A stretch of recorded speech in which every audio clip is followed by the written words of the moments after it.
In this video, we will learn about multi-stage amplifiers. Completion, students will be able to design and analyze the performance of different multi-stage amplifiers.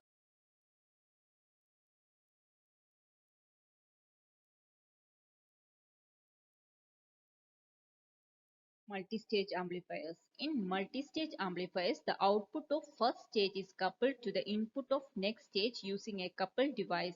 This coupling device can usually be a capacitor or a transistor. The purpose of coupling device is one to transfer AC output of one stage to the input of the next stage. The second one is to isolate the DC condition of one stage from the next stage.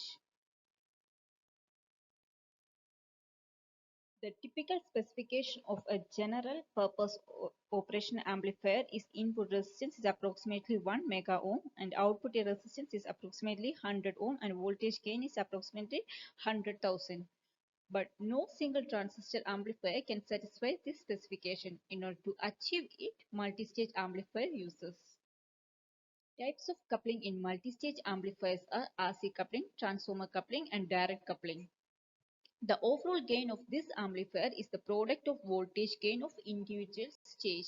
That is AV is equal to AV1 into AV2, etc. That is equal to V2 by V1 into V0 by V2 is equal to V0 by V1, where AV is the overall gain and AV1 is the voltage gain of first stage and AV2 is the voltage gain of second stage. If there is n number of stages, the product of voltage gain of those n stages will be the overall gain of that multi-stage amplifier circuit. This RC coupled amplifier. This is the most used method of coupling. The two-stage amplifier circuit has two transistors connected in common emitter configuration and a common power supply VCC is used. The potential divider R1 and R2 and the resistor Re forms the biasing and stabilization network. The emitter bypass capacitor Ce offers a low reactance path to the signal. Operation. When an AC input signal is applied to the base of the first transistor, it gets amplified and appears at the collector load RL, which is then passed through the coupling capacitor Cc to the next stage. This becomes the input of the next stage whose amplified output gain appears across its collector load. Frequency response of RC coupled amplifier. Frequency response curve is a graph that indicates the relationship between voltage gain and function of frequency. The frequency response of a RC coupled amplifier is as shown in the graph. From the graph, it is understood that the frequency decreases for the frequencies below 50 Hz and for the frequencies above 20 kHz, whereas the voltage gain for the range of frequencies between 50 kHz and 20 kHz is constant. We know that Xc, the reactance is equal to 1 by 2 pi Fc. That means the capacitance reactance Xc is inversely proportional to the frequency. Amplifier. The cascade amplifier is the combination of the common source and common gate stage. The input is applied to the common source amplifier.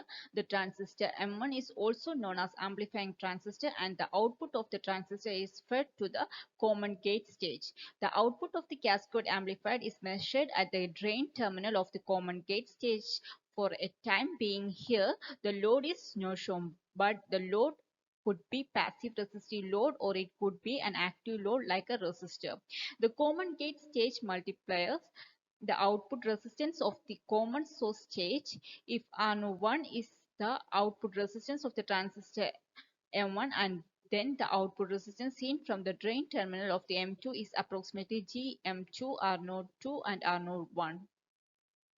Because of its high output impedance, the intrinsic gain of the cascade amplifier is also very high. The intrinsic gain of the cascade amplifier can be found by finding the overall transconductance of the cascade stage. If Gm is the transconductance of the cascade stage and R0 is the output resistance of the cascade amplifier, then intrinsic gain A0 is equal to minus Gm R0.